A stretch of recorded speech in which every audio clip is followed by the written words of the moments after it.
ओम श्री गणेश अंबिकाय नमः। हर हर महादेव शंभो काशी विश्वनाथ जी। आज हम कुटी पे पहुंच चुके हैं और बड़ा आनंद आ रहा। कल तक गौ कथा का प्रसंग चल रहा था और बड़ी आनंद की अनुभूति हो रही है। 1 घंटा 1.25 घंटा हमको स्नान इत्यादि में लग गया, पूजा पाठ में। थोड़ा हमने कहा सुप्रभात करते हैं भगवान से, गणेश जी से। भगवान उन सभी जीवों के भीतर है, हम सबके भीतर ईश्वर है। तो इस भाव से ईश्वर से जुड़ते हुए भगवान के श्री चरण कमलों में कोटि कोटि नमन और प्रणाम करती हूँ। ओम वक्रतुंड महाकाय श्रीकोटि समप्रभा निर्विघ्नं कुरु मे देव मम कार्येषु सर्वदा सर्वकार्येषु सर्व। ओम यत्र यत्र देवानां सर्वव्यापी महेश्वरा यो गुरुदेवानां ओंकाराय नमः। ओम सर्वमंगल मांगल्ये शिवे सर्वार्थ साधके शरणे त्र्यंबके गौरी नारायणी नमस्ते। ब्रह्मरूपे सदानंदे ब्रह्मानंदे श्रवणे तत्सिद्धि प्रदे देवी नारायणी नमस्ते। तो काफ़ी दिनों से हमारा आना हुआ भगवत स्नेह और प्रेम सदैव बना रहे। माँ गंगा की कृपा, यमुना की कृपा, बद्री केदारनाथ, बूढ़ा केदारनाथ, पंच केदार, पंचभूत, पंचतत्व, इष्ट देवता, कुल देवता, ग्राम देवता, पितृ देवता, गुरु देवता, सर्व देवमयी संत ऋषिजन और सर्व नारायण और नारायणी के श्री चरण कमलों में कोटि कोटि नमन और प्रणाम करती हूँ और हृदय से आप सबका आभार व्यक्त करती हूँ आपके प्यार स्नेह के लिए। बड़ा आनंद आ रहा है और भगवत प्रेम में जब हम ईश्वर की प्राप्ति हेतु कुछ करना चाहते हैं तो आज सुबह थोड़ा हमको चाय के आनंद लेने की आदत हो गई। आजकल थोड़ा सर्दी हो रही है तो दूध में ही हल्की सी हर्बल टी डाल करके, चाय की हर्बल और तुलसी इत्यादि की पत्तियां डाल करके तो चाय लेते हैं। फिर भोजन हमारा 1:30-2 बजे 3 बजे के लगभग हो पाता है। और एक समय कम खाओ, जब कोई कार्य नहीं है, हम कोई कार्य कर नहीं सकते हैं तो हमको भोजन भी उसी हिसाब से लेना चाहिए। तो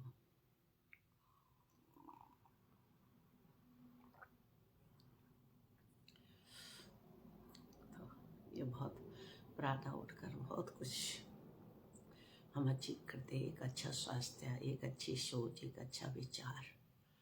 और जब हम इस सोच और विचार के साथ में जागृत रहते, सचेतना में रहते हैं तो निश्चित ही हमें आत्मानुभूति होती है, क्योंकि प्रकृति इस समय जो है अपने स्पंदन में रहती है। और ये जो स्पंदन है एक फ्लाडर है, एक तत्व की हमको प्राप्ति होती है। तो हमें 1 घंटे पहले हम उठ गए थे। बहुत बहुत नमस्कार। कैमरा हम आपको नहीं लगाना आता हमको, और क्योंकि अभी प्रभु ईश्वर भक्ति में थोड़ा हमारा और अभी कोई कार्य पूजा का छूटा हुआ है। तो एक जो पार्ट होता है, फर्स्ट पार्ट भगवान भोलेनाथ का जलाभिषेक इत्यादि उनको भावनाओं को समर्पित करने का, वो अभी हो चुका है। और 3:10 के लगभग हम उठ गए थे और यूँ तो 2 बजे से हमको नींद नहीं आई। तो हम बहुत दिनों बाद कुटी पे लौटे हैं तो हमने कहा चलो थोड़ा आप लोगों को शेयर करते अपनी दिनचर्या। और नहीं तो ये केवल ब्लॉग जो है केवल बोलने का ही रह जाएगा, नाम मात्र का ही ब्लॉग रह जाएगा। तो थोड़ा शेयर करते हैं प्रातः उठे अच्छी सोच के साथ में।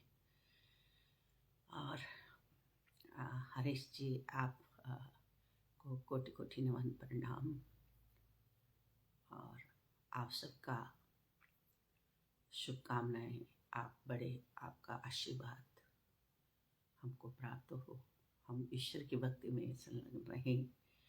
और क्योंकि आजकल हमारे जो गुरु जी हैं उन्होंने एक नया नाम हमको दिया है, और क्योंकि त्रिवेणी घाटा ऋषिकेश में गौ कथा चल रही थी, राम कथा चल रही थी, और उस कथा में हमने भाग लिया और बहुत आनंद आया। हमने बहुत पुराने समय से वे हिमालय ऋषि हैं और गौ सेवा, गौ को राष्ट्र माता बनाने के लिए कार्य कर रहे हैं।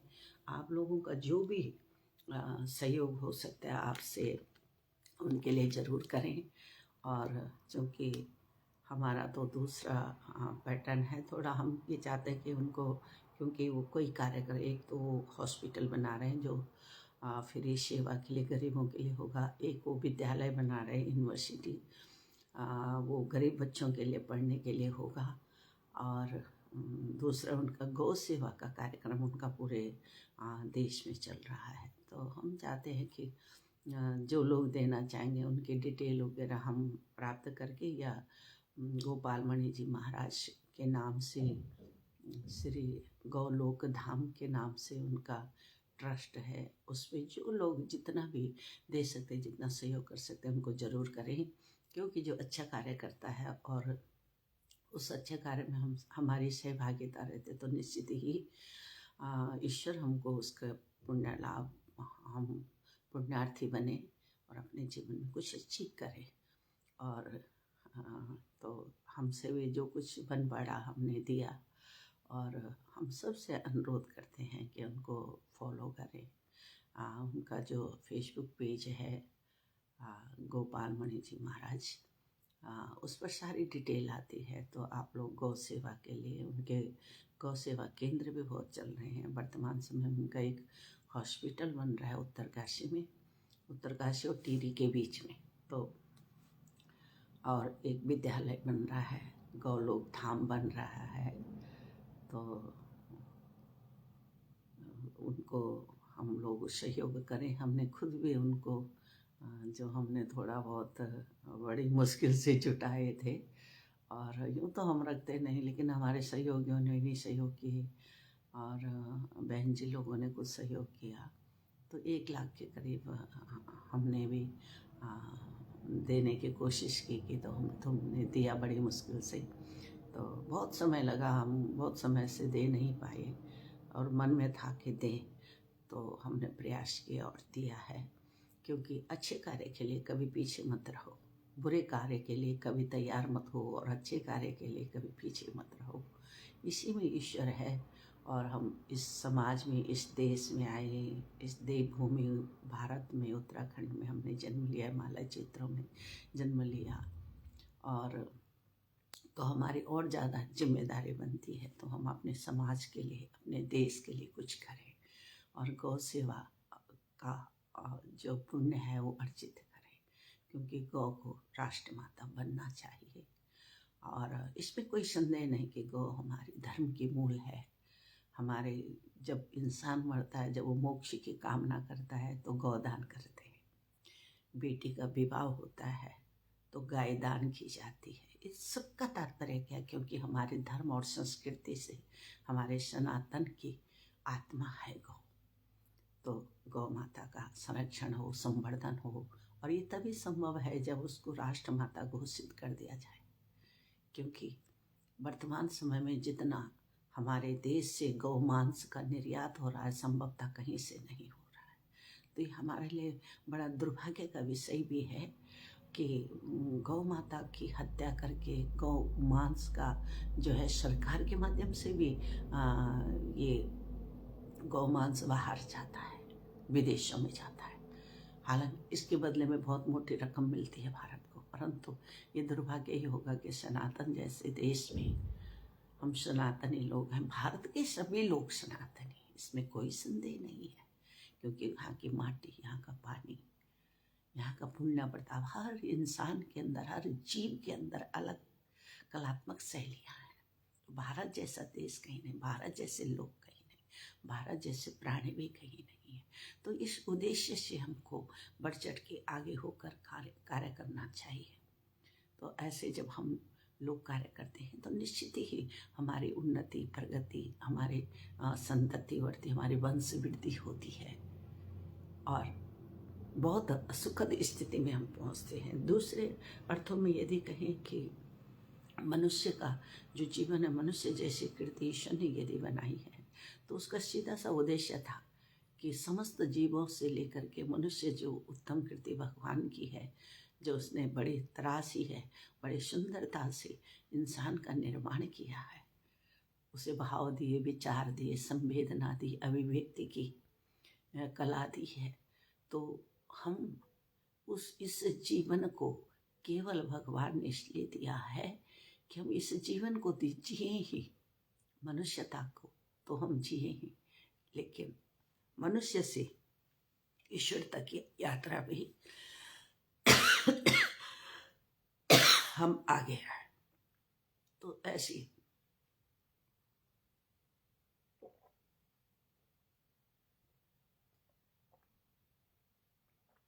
बहुत सर्दी है और चाय ठंडी हो गई। सॉरी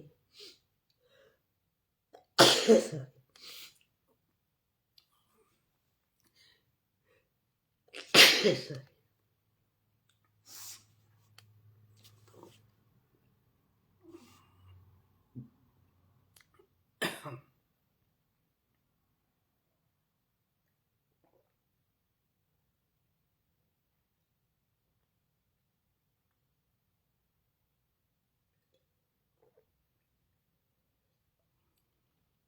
हमारे यहाँ गढ़वाले में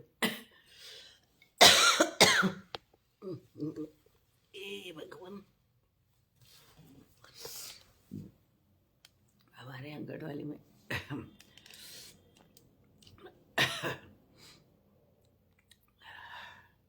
अब बोल ही गए, फिर जो बोलना चाह रहे थे, तो बहुत बहुत साधुवाद। तो हमारा जो जीवन है मनुष्य का, खास करके हमारा जीवन भगवान ने मनुष्य को इसलिए बनाया है कि हम मनुष्य से ईश्वर तक की यात्रा को तय करें। एक जीव मात्र है संसार के अंदर 4,84,000 योनियों में से मनुष्य, जो अपने जीवन को जो है मुक्त करके, मुक्ति को प्राप्त करके मनुष्य से ईश्वर तक की यात्रा को संपन्न कर सकता है। तो ये भगवान ने इसको एक पावर दी है मनुष्य को। अब हम क्या करते, हम संसार में आकर के छोटी छोटी बातों में, छोटे छोटे रिश्तों में, इस माया जाल में लिपट जाते हैं। और ये वैसे तो स्वाभाविक है ये चीज़ें, क्योंकि ये जो संसार है ये माया से मोहित है। माँ भगवती की माया संपूर्ण संसार में व्याप्त है। इस संसार को जियो, बेशक जियो, परंतु इस मन को केवल ईश्वर को समर्पित कर दो। क्योंकि हमारी जो कार्यशाला अपने आप में चलती है, इस सबसे बड़ी हमारा मन ही, हमारा हृदय ही सबसे बड़ी कार्यशाला है कि हम किस प्रकार से मनुष्य से ईश्वर तक की यात्रा को तय करें। और ये काउंट करता है हमारी सोच पर, हमारे ब्रेन का जैसा, जितना हमारा ब्रेन का लेवल होता है हम उतना ही सोच पाते हैं। तो इस विचारधारा को और बढ़ाने के लिए, सोच को, इस ब्रेन को विकसित करने के लिए, जो 3 बजे से लेकर यूँ तो 2:30 बजे से, हमारे बाबा 2:30 बजे उठ जाते थे गांव में और 2:30 बजे जल साधना करते गंगा जी में। क्योंकि जो नेचुरलिटी है हमारी, जो एक स्पिरिचुअलता है, एक जो सनातन गौ, गंगा और गौरी हमारे सनातन के आत्मा है। क्योंकि 4 लाख जो 33 करोड़ जो देवता हैं वो गौ माता के पास ही बसते हैं, गौ माता के अंदर ही समाहित हैं। अब ये 4 लाख, ये 33 करोड़ देवता क्या है? ये जो संसारी जिस चीज से ये संसार बना है संपूर्णता से, ये देवता क्या है? ये देवता भी वही चीज, अगर हम इसको साइंटिफिक भाषा में कहेंगे, साइंटिफिक इनके रीजन है, हर चीज का, कि कौन देवता किस चीज का है। माँ भगवती सरस्वती वाणी की देवी है, गणेश जी कार्य सिद्धि के देव है।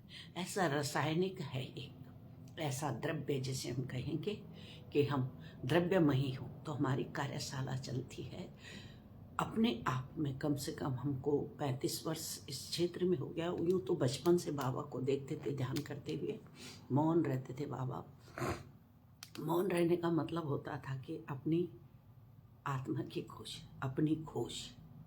ये जो शरीर है, इस शरीर में जो आत्मा, ये कहाँ पर है, इसका कार्य क्या है, इसका उद्देश्य क्या है, आखिर जिसने हमको बनाए वो कौन है। ये भावना जब तक हमारे भीतर नहीं आएगी, ये जब तक हम अपने भीतर नहीं खोज पाते हैं, तो किसी के बताने से, कि कोई सुनी सुनाई बातों पे जाने से कोई फायदा नहीं। हमको लाभ होता है, एक कॉन्फिडेंस लेवल हमारा बढ़ता है जब हम अपने आप में इस चीज़ की खोज करते हैं कि परमात्मा कौन है, हम कहाँ से आएंगे, कहाँ जाएंगे, और कितने समय यहाँ पर हम रहने वाले हैं, और इस समय में हम क्या क्या कर सकते हैं। ये जो जीवन है, अमूल्य जीवन, ये चोला, अनमोल चोला, दोबारा मिलन नहीं। देवों का देव महादेव दोबारा सजना नहीं, और यू डोला अनमोल डोला दोबारा सजने नहीं, ये चोला अनमोल चोला दोबारा मिलन नहीं। तो ये भावनाएं केवल ये है कि हमारा जीवन का उद्देश्य क्या है। ठीक है, हम इस दुनिया में खा रहे, कमा रहे, जो भी है, और हम गरीब हैं या मेरे, ये महत्वपूर्ण नहीं है। गरीब अमीर पैसे से नहीं होता कोई। आजकल की पीढ़ी केवल क्या है, वो केवल पैसों के पीछे भाग रही है। उनको केवल पैसा चाहिए, पर उनके जीवन में, आने वाले समय में उनके जीवन में कुछ नहीं होगा, कोई संवेदना नहीं, कोई भावना नहीं होगी। लेकिन हम जैसे भाग्यशाली लोग, जिन्होंने पौराणिक युग से लेकर के, यानी अपने दादा दादी, माता पिता और अपने बच्चों तक की जो यात्रा की, ये 4 पीढ़ियों का जो समावेश है इस तकनीकी युग में, जो आजकल के 40 से ऊपर के लोग हैं, बहुत सारे लोग 35 के होंगे, 30 के होंगे, जिन्होंने दादा दादी को भी देखा, जिनके दादा दादी 80 साल 100 साल के चले हैं।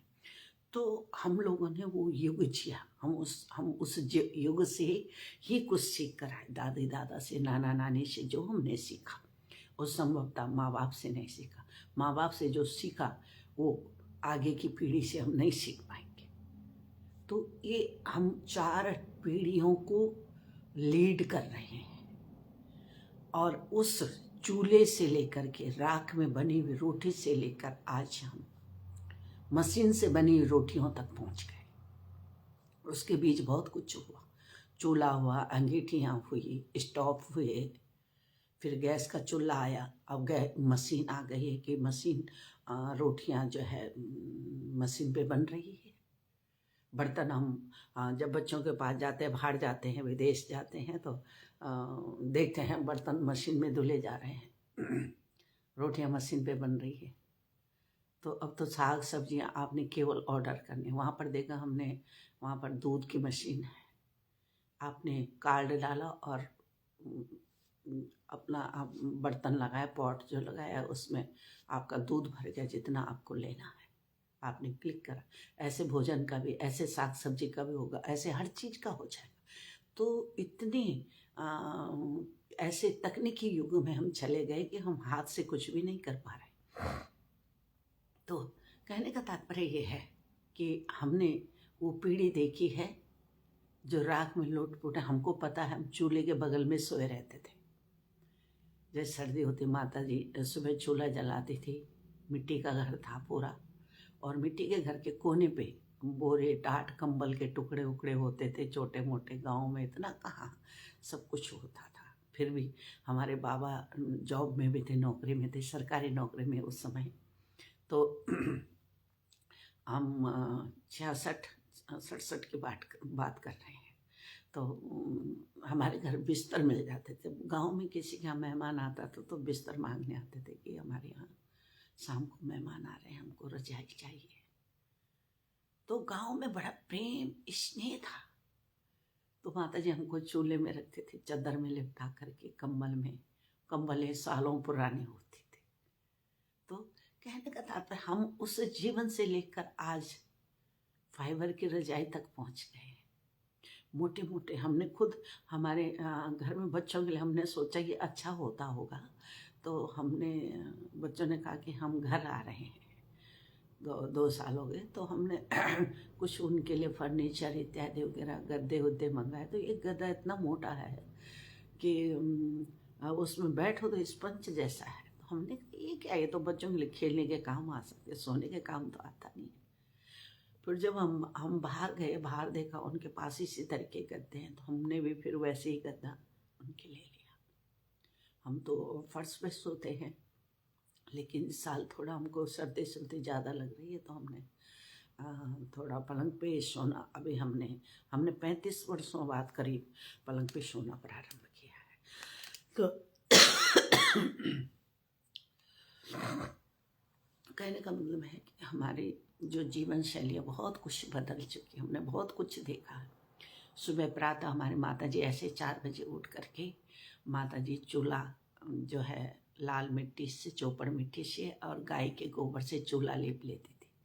राख निकाल के बर्तन धुल के, स्रोत ही नज़दीक था गांव के, ग्राम गोदी सराही में, टिहरी जिले में। और माता जी वहाँ पर से अपना जो पीतल का बंटा है, तांबे की गागर है, उनको धुल कर पानी लाते थे। तो माता जी के साथ जाते थे। माता जी कई बार डराती थी कि कहीं बाघ हो जाएगा, तुझे खा देगा, तू मत आना। पर हम माता जी की धोती छोड़ते नहीं थे, नहीं कि हमको साथ आना। तो हम लोगों ने वो चीज़ देखी है जो संभवतः आज की पीढ़ी कल्पना भी नहीं कर सकती। हमने इतना वर्क घर में, इतना काम किया घर में, गांव में। हमारी गायें होती थी हमारे, हम 8 बजे से क्यों 6 बजे ही गायें खुल जाती थी। गर्मियों में तो 5 बजे खुल जाती थी, लेकिन सर्दियों में 8 बजे ज़्यादा से ज़्यादा, जैसे धूप आए तो गायों को खोल देते थे। तो हम चरागाहों में रहते थे, हम गायों को लेकर गंगा जी के किनारे चले जाते, क्योंकि 4 बजे से 8 बजे तक तो 4 घंटे हो जाते हैं जाके हुए। तो माता जी ऐसे नला धुला के हमको, कभी मुँह हाथ धुल के ही हमारा झगला बदल के बोलते थे चल पूजा कर ले। तो बचपन से माता पिता का प्यार, स्नेह, उनका आशीर्वाद हमारे जीवन में रहो। हमारा जीवन इतना आनंदित हो गया कि हम शब्दों में कहते हैं, उन भगवती माँ भगवती की ऐसी कृपा हमारे जीवन पर रही, और हम भगवती के ही, माँ भगवती के ही होके रह गए। माँ जीवन में है, चाहे गौ माता है, चाहे गौरी माता है, चाहे गंगा माता है। अगर ये 3 माताएं जीवन में है तो जीवन का शुभ होना निश्चित है, सुनिश्चित है, सुमंगलमयी है। तुम अपने जीवन को बेहतर बनाएं, भारतीय बनाएं। सनातन से तात्पर्य ये क्लिष्टता से नहीं लेना चाहिए कि पर्टिकुलर एक वर्ग है, ये वर्ग विशेष नहीं है, ये वर्ग नहीं है, ये सबके लिए, ये प्रकृति है। सनातन शब्द जिसके लिए प्रयुक्त किया गया है कि सतत चलने वाली जो प्रक्रिया है, सुंदर सुमंगलमयी जो भावनाएं हैं, सुमंगलमयी जो वातावरण है, सुमंगलमयी जो प्रकृति है, नेचर है, उसके भीतर जब हम जीना जानते हैं तो वास्तविक हम सनातन को जीते हैं। शब्दों से सनातनी लिखने से हम सनातनी नहीं हो जाएंगे। आप उठिए, कितने लोग हैं कि जो 4 बजे, चलो कोई बात नहीं, 3 बजे हम नहीं मानते, कोई बात नहीं, नहीं उठे, कोई उठता भी नहीं है। बहुत सारे लोग बोलते होंगे कि माता जी तो पागल ही है। तो कहने का तात्पर्य है, अब हमको आदत है, हमारे 2 बजे नींद अब खुलने लग गई है, पहले 3 बजे खुलती थी। तो अब तो 3:30 बजे तक हम जो लटपट करके उठ ही जाते थे, लेकिन अब तो 2 बजे, आज तो जैसे 2:45 बजे, कल 2:45 बजे खुल गई थी।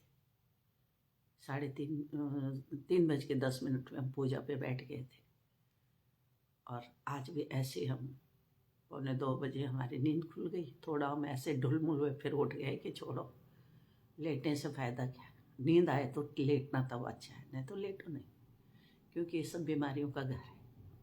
हम जितने सतर्क रहेंगे, जितने जागृत रहेंगे, उसने हमारे जीवन, क्योंकि हर किसी के पास इस कलयुग में हम सब अल्पायु हैं।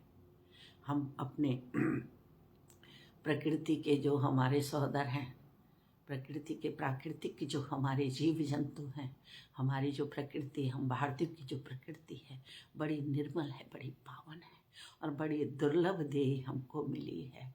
अपना अपना इष्ट, जो जिसका इष्ट है उसका ध्यान करो। कभी मत जाओ कि किसी का क्या, ये सब में जाओगे तो आप कभी पार नहीं कर पाओगे। इस जीवन को बेहतर बनाने के लिए कि हमारे अपनी कार्यशाला, हमारा कार्य इसी में हो रहा 35 वर्षों से लगभग हम इसी पे कार्य कर रहे हैं। हम कभी ग्रस्त में भी रहे लेकिन हम कभी लिप्त नहीं हुए। हमारे अंदर ये भावना आई नहीं कि हम गृहस्थी हैं, कि हमको परिवार है कि नहीं। जो हमारी टाइमिंग मायके में थी, जो हमारी टाइमिंग बचपन में थी, जो हमारी टाइम, वो आज तक लगातार है। कम से कम 38-39 वर्ष हमारे विवाह के हो गए और हमारे पति का साथ हमारा 10-15 वर्ष का ही रहा। तो हम तब से तब हम 34 वर्ष के रहे, 34-35 वर्ष के थे तो हमारे पति स्वर्गवास हो गया था उनका। तो हमने इस जीवन को कभी हमने उनका कभी अभाव महसूस नहीं किया। क्यों? Self depend. एक ईश्वर ही सत्य है, ईश्वर ही सनातन है। गौ, गंगा और गौरी का सानिध्य हमारे जीवन में है। माता पिताओं का असीमित आशीर्वाद रहा जीवन में। हम आज भी जब हमारी कभी बातचीत अपनी बहन जी लोगों से होती है, अभी हम 7 दिन बहन जी के पास रह के आए, तो हम जब बहन जी लोगों के पास जाते तो हम बोलते हैं हमारे जीवन में जो कुछ भी उनके जीवन में संसार का ऐश्वर्य है तो हमारे जीवन में ईश्वर का ऐश्वर्य है। हमने कहा हम सब लोग धनवान हैं। क्यों? हमको ईश्वर की याद है, हमको अपने माता पिता के समर्पण और त्याग की याद है। हम बड़े भाग्यशाली लोग हैं। हमारे जीवन में जो कुछ है वो हमारे माता पिता गुरुओं के आशीर्वाद के कारण। हम इस लायक थे नहीं, हम इस लायक हैं भी नहीं। न जाने कौन से प्रारब्ध का हमारे सास ससुर माता पिता का ऐसा पुण्य है जो हम अपने जीवन को इस आनंद में जीते। सब कुछ हम मोल ले सकते, खरीद सकते, लेकिन आध्यात्मिकता खरीदी नहीं जा सकती। प्रेम और प्यार कभी खरीदा नहीं जा सकता है। इस बात को तो आप भी मानते होंगे। इसी बात से लगाइए कि जब हम प्रभु के प्रति, ईश्वर के प्रति, नेचर के प्रति, प्रकृति के प्रति समर्पित होते हैं तो निश्चित ही, चाहे हम रिश्तों के प्रति ही क्यों नहीं हो, अगर हम समर्पित हैं तो हमारे अंदर वो पावर होती है, हमारे अंदर वो ऊर्जा होती है, ताकि हम अपने जीवन को और भी आनंदित और उत्साहित कर सकें। और यहाँ तो ऐसा आनंद ईश्वर का बचपन से जीवन से जुड़ गया कि उसके बिना हम रह नहीं सकते। हम अब आज तक तो हमारे, अब हम 60 साल के होने वाले हैं और हमारी जो नींद है 2 बजे, पौने 2 बजे खुल जाती है। कभी खुलेगी 1:51 पे। आज 1:51 पे नींद खुल गई। कल भी 1:51। परसों हमको एक दिन बहुत ज़्यादा थके थे तो हमको 3:10 पे नींद खुली, पर लगभग ऐसे खुल जाते। हमारे सोने का टाइम भी शाम को भी हम बहुत जल्दी नहीं सो पाए। यूँ तो जब हम अपने आप में रहते तो हम 7-8 बजे सो जाते हैं, क्योंकि हमको उठना होता है। हमको सुबह की चिंता रहती है, रात्रि को हम अपना समय बिल्कुल भी वेस्ट नहीं करते। भगवान का नाम लेते लेते ही निंद्रा ऐसे आगोश में लेती है और वैसे ही 2-2:30 बजे से नींद खुलना प्रारंभ हो जाता है। 3 बजे तक हम जाग जाते हैं। तो ये बड़ा आनंद का, हमारी पूजा हो गई, स्नान ध्यान हो गए, एक सवा घंटा हमको उसमें लग गया। अभी हम थोड़ा हमारे माला का थोड़ा हनुमान जी को मनाते हैं और ये हमारा नित्य नियम 3 घंटे लग जाएंगे हमको इसमें। पर आज हमारा मूड हुआ कि आज संडे है तो चलो हम थोड़ा आज पहले लाइव हुआ थे तो हमने थोड़ा ये लाइव प्रोग्राम किया। तो ये जो हमारी जो दिनचर्या है, ये हमारी ये अब हमारा नाम गुरु जी ने जो है हिमालय योगिनी रख दिया है। और बड़े बड़े तारीफ के पुल बांध रहे थे हम। है तो नहीं उस लायक, परंतु ये चीज़ें जो हमारे बड़ों का आशीर्वाद होता है हमारे अंदर एक ऊर्जा जरूर लाती है। और ये हमारे अंदर जब ऊर्जा आते तो निश्चित हम बहुत अच्छे कार्य करने के लिए प्रेरित होते हैं। तो ऐसा हमारा जीवन आनंदमयी हो, परमानंदमयी हो, हम ईश्वर की भक्ति में लीन हो। और हमारा तो ऐसा ही ये हमारा तो भीतर में यही था कि हे प्रभु, कब हम मुक्त छंद से आपके श्री चरणों का ध्यान कर पाएंगे। हमेशा भीतर, अपने भीतर ही भीतर ये एक प्रयोगशाला, उसमें कहते थे कि कब हम आनंद में रह पाएंगे, आप कब हम पर कृपा करेंगे। अयोध्या जी गए हमने, वहाँ दर्शन किए, वृंदावन धाम हम कई बार जा चुके। बद्रीनाथ केदारनाथ जी 7-8वीं बार हम इस वर्ष भी केदारनाथ जी गए हैं। ऐसे बद्रीनाथ जी गए 8-9 बार। बद्रीनाथ जी हम बल्कि ज़्यादा गए।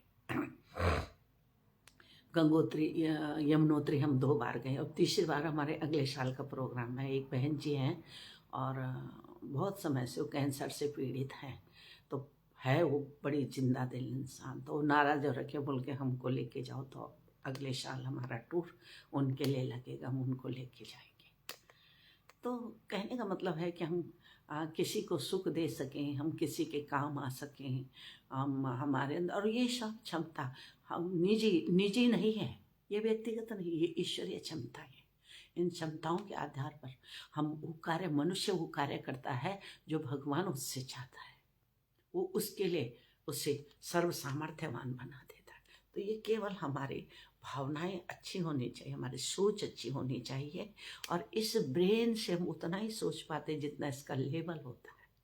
हर व्यक्ति अपने विवेक और अपने ब्रेन के हिसाब से सोचता है, लेकिन हम भी सोचने का प्रयास करते हैं कि हम ये मनुष्य से, हमारी सोच का एक ही मुद्दा है कि ये मनुष्य जीवन से हम भगवान तक की यात्रा को कैसे करें। हम इसी पे शोध करते। तो इसमें सबसे बड़ा हमको, जो हमने जितने वेद अध्ययन किया है, अब हमको कुछ याद नहीं रहता। विस्मृति कि ये जो विस्मृति की जो भक्ति है ना, ये हर किसी के जीवन में नहीं आती। हमारे जीवन में क्या घटित हुआ, नहीं घटित हुआ, किसने हमको क्या दिया नहीं दिया, किसी ने कुछ बोला नहीं बोला, कोई दे रहा नहीं दे रहा, कोई हमारा सामान उठा दे रहा, कोई हमारा सामान लूट दे रहा, कोई कुछ कर रहा है, क्या बोल रहा नहीं, कुछ याद नहीं। विस्मृति है। क्यों? जब ईश्वर की स्मृति जीवन में आती है तो संसार की विस्मृति स्वाभाविक है, ये समझना चाहिए। तो बड़ा आनंद, क्योंकि जब आनंद में आ जाते हैं ना, इस संसार में आनंद के लिए तो सब रिश्ते हैं, स्वार्थ के लिए तो सब रिश्ते हैं, लेकिन ये जो आनंद है बिना स्वार्थ का है, कोई स्वार्थ नहीं। हमें कोई कह रहा था, एक बालिका है, साइकोलॉजिस्ट है, तो बोल रहे थे माता जी के लोग संकल्प करते हैं। संकल्प क्यों? हमने कहा संकल्प वो करते हैं जिनका कुछ विशेष डिमांड होती है, उस कार्य के पीछे कोई और कार्य करना होता है, जिसको सब कुछ परमात्मा ने दे दिया। हमने कहा हमारा कोई संकल्प नहीं, हमारा जीवन ही संकल्पित है स्वयंभू परमात्मा से, शिव से। तो हम तो शिवदासी हैं, हम भगवान के, ईश्वर के प्रति समर्पित हैं। हमारा कोई संकल्प नहीं। संकल्प तब है जब कोई इच्छा हो, कोई इच्छा तो है ही नहीं। संकल्प करते हैं तो फिर बोलते हैं कि हमारे बाल बच्चे, हमारे कुल संपदा, हमारे धन संपदा बढ़े। तो हमने कहा ऐसा तो हमारा कोई संकल्प है नहीं, कोई इच्छा है नहीं, तो संकल्प किस बात का? संकल्प तो तब है, और संकल्प का तो यूं तो कोई विकल्प नहीं है, परंतु अगर बिना संकल्प का कोई हम संकल्प नहीं करें, संकल्प क्या करना? ईश्वर के लिए उसको क्या दे सकते हैं, उसको क्या संकल्प करें जिसने हमको सब कुछ दिया इस जीवन में, इतना आनंद, इतना प्रेम दिया, इसने स्नेह दिया। हम तो कभी कभी जब माँ भगवती की याद में जाते, हमने 25 वर्ष तक दुर्गा सप्तशती का निरंतर पाठ किया। ज़्यादा नहीं पढ़ते थे, कवच इत्यादि पढ़ के, और माँ भगवती का जो है कुंजिका स्तोत्र वो पढ़ लिया करते थे। हमको संस्कृत नहीं आती थी ठीक से, कुछ भी नहीं हम ये बोलेंगे कि बेस हमारा कुछ सही नहीं था, क्योंकि हमने घर गांव में घास काटा और घर का काम करा, माता पिता की सेवा की। हमारी बहन जी कल बोल रही थी कि हमारी दादी बताती थी गांव की कि ये मोटू जब गांव में ये मोटू बेटी जो तुम्हारी जो बहन है ना छोटी, वो मोटू है, मोटू ही बोलते थे सब प्यार से हमें घर में। तो बोले ऐसी सेवा करता है कि अपने माता पिता की, और अपनी माता जी को और पिताजी को नीचे नहीं। और वास्तव में हमको याद आ रही थी, अब याद आ रही, तब तो कुछ पता नहीं लगता था, पर अब याद आते कि माता जी जैसे नीचे आती तो हमको अच्छा नहीं लगता था। हम कहते थे कि नहीं, जब तक हम हैं तब तक आप नीचे नहीं, गोठार नहीं होता, चौक नहीं होता, ये सब काम हम आपको करता। हम नाराज हो तो माता जी डर के मारे भी नहीं आते कि मोटू नाराज होता है। खाना बना के सब कुछ छत में बैठ के खाते थे माता पिता। तो माता जी बड़ी आनंदित तो होती थी कि हमारा मोटू जो भी करेगा ये जोगी है, जोग लहर वाला है, ये इसकी गृहस्थी तो बड़ी मुश्किल है, बस नहीं। माता जी ये कहते, बहुत रोए जब विवाह तय हो, बहुत रोए माता जी, हम विवाह नहीं करना चाहते। माता जी हंसने लग गई, बोले कैसे सोच रखती, क्यों सोच रही है ऐसा बेटी। माँ एक दिन माँ के आंखों में आंसू, माता जी को हमने कभी रोते हुए नहीं थे, पर माँ जब हमने विवाह के लिए मना किया तब हम 10th में थे। हमने बोला माता जी हमको शादी नहीं करनी। माता जी ने बोला बेटी हम गरीब हैं, हमारे पास देने के लिए न लेने के लिए नहीं, बेटी घर में रहेगी। लोग नाम रखते हैं कि उन्होंने अपनी बेटी को विवाह नहीं कर पाया, बेटी का विवाह नहीं कर पाए। हमारी जीवन था, हमारा जो जीवन है, हमारी जो सोच है, हमारा जो एक वो है, शादी करके तुम कुछ भी कर लेना, पर अभी शादी कर लो। और माता जी की आंखों से जब आंसू टपके तो हमारा दिल बहुत दुखा। हमने कहा हम अपने आप को कभी माफ नहीं कर पाएंगे। माता जी फिर हमने कुछ नहीं कहा, फिर हम विवाह के लिए सहज तैयार हो गए कि नहीं माता जी आप रो मत, आप जो कहेंगे हम वही करेंगे। तो हमने बड़े रोते रोते मन को बड़ा संभाला कि माता पिता की जिम्मेदारी होती है। तो हमारी बहन जी कह रही थी कि दादी बहुत तारीफ करती थी कि तुम्हारी दादी कहती थी कि वो मोटू ऐसी सेवा करता है कि मैं क्या बताऊं। माता जी जब हमारा विवाह हो गया तो हमारे घर में एक भी गाय नहीं टिकी। और जो पुरानी पीढ़ी दर पीढ़ी 18 वर्ष तक जो गाय रही है, उसकी बछड़े हुई है, उसकी बछिया हुई, वो सब हम बना के वो कम से कम जो है 18-20 साल की हमारी गाय तब तक हो चुकी थी। तो जब वो गाय मरे तो हमारे माता जी ने हमको कई दिन तक बताया ना, मायके गए, सबसे पहले हमने गाय को ढूंढा। माता ने बोला दादी वो बीमार हो रखी और दादी के उधर घर, दूसरे घर में उधर बांध रखी। मैंने बोला नहीं मुझे पहले वही देखनी है। माता जी ने बोला अरे खाना पीना तो खा ले, अभी तो आ रही है सफर से। हमने कहा नहीं नहीं नहीं, हमको गाय देखनी, मुझे गाय चाहिए। फिर दादी के पास गए, दादी रोने लग गई। हमने कहा हमारी गाय की, दादी ने बोली वो रही नहीं। तो हमको गौ माता से फ्री फॉरेस्टेड।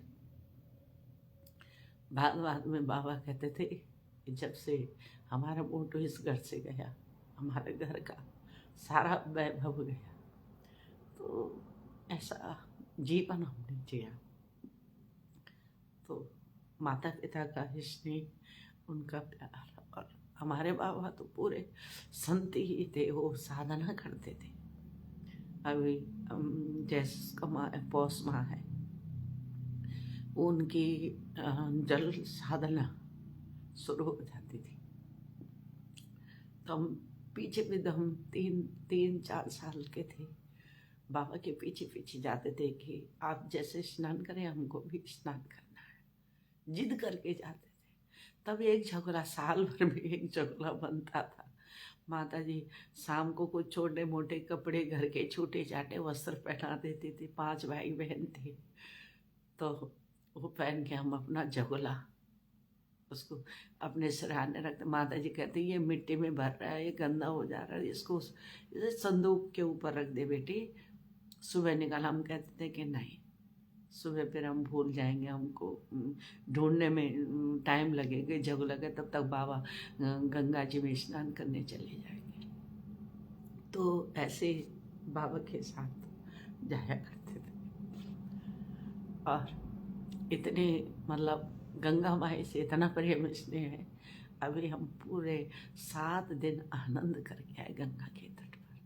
तो इस जीवन की जो एक उपलब्धि है, ईश्वर की जो एक हमारे जीवन में देन है, संभवतः सबके जीवन में नहीं होती। कल हम एक स्लोगन में लिख रहे थे कि सुखी रहना हर कोई नहीं जानता, सुख को हर कोई नहीं पहचानता, जो सुखी होगा वही सुख को जान सकता है। और हम इतने आनंदित रहते हैं, सब कहते हैं कि आप इतने प्रसन्न कैसे रहते हैं, आप ऐसे प्रसन्न कैसे रहते हैं। और जहाँ कहीं भी जाते, जो अपरिचित लोग होते हैं, आप साधना करते हैं माता जी, कहाँ रहते हैं माता जी, सब एड्रेस पूछ रहे थे। हम तो वैसे बातचीत कम करते हैं, ज़्यादा नहीं, पर जो हमारे साथ में रहते बच्चे उनको पूछते थे। तो हमारा कहने का मतलब है किसी जीवन को उन्नत बना दो अपने त्याग से, अपने तप से, अपनी साधना से। गृहस्थ भी एक साधना है, गृहस्थ जैसा बड़ी कोई साधना का स्थल नहीं हो सकता। हम गृहस्थ ही रहे, हमने गृहस्थ में भी देखा, लेकिन हमने इस साधना का त्याग कभी नहीं किया। तो ऐसे ही जीवन को हमको बनाना चाहिए कि हमारा जीवन जो है आनंदमय परमानंद। इसी के साथ हम बाबा भोलेनाथ की कृपा हम सब पर बनी रहे, आप सब पर बनी रहे। और हमको आप लोग जो नेगे जी देख रहे हैं, बहुत बहुत नमन प्रणाम आप सबको। और भगवान त्रियोगी नारायण सदैव हम सबके जीवन में आनंद दे, परमानंद दे, अपना प्यार और स्नेह दे, और इस जीवन की सफलता की कड़ी में हम जुड़े और अंततः हम अपने जीवन का हम प्रभु के श्री चरणों को प्राप्त करें। जय बद्री विशाल, हर हर महादेव। ओम पार्वती परमेश्वराय नमः, रामेश्वराय गोपेश्वराय बागेश्वराय, हर हर महादेव, हर हर गंगा।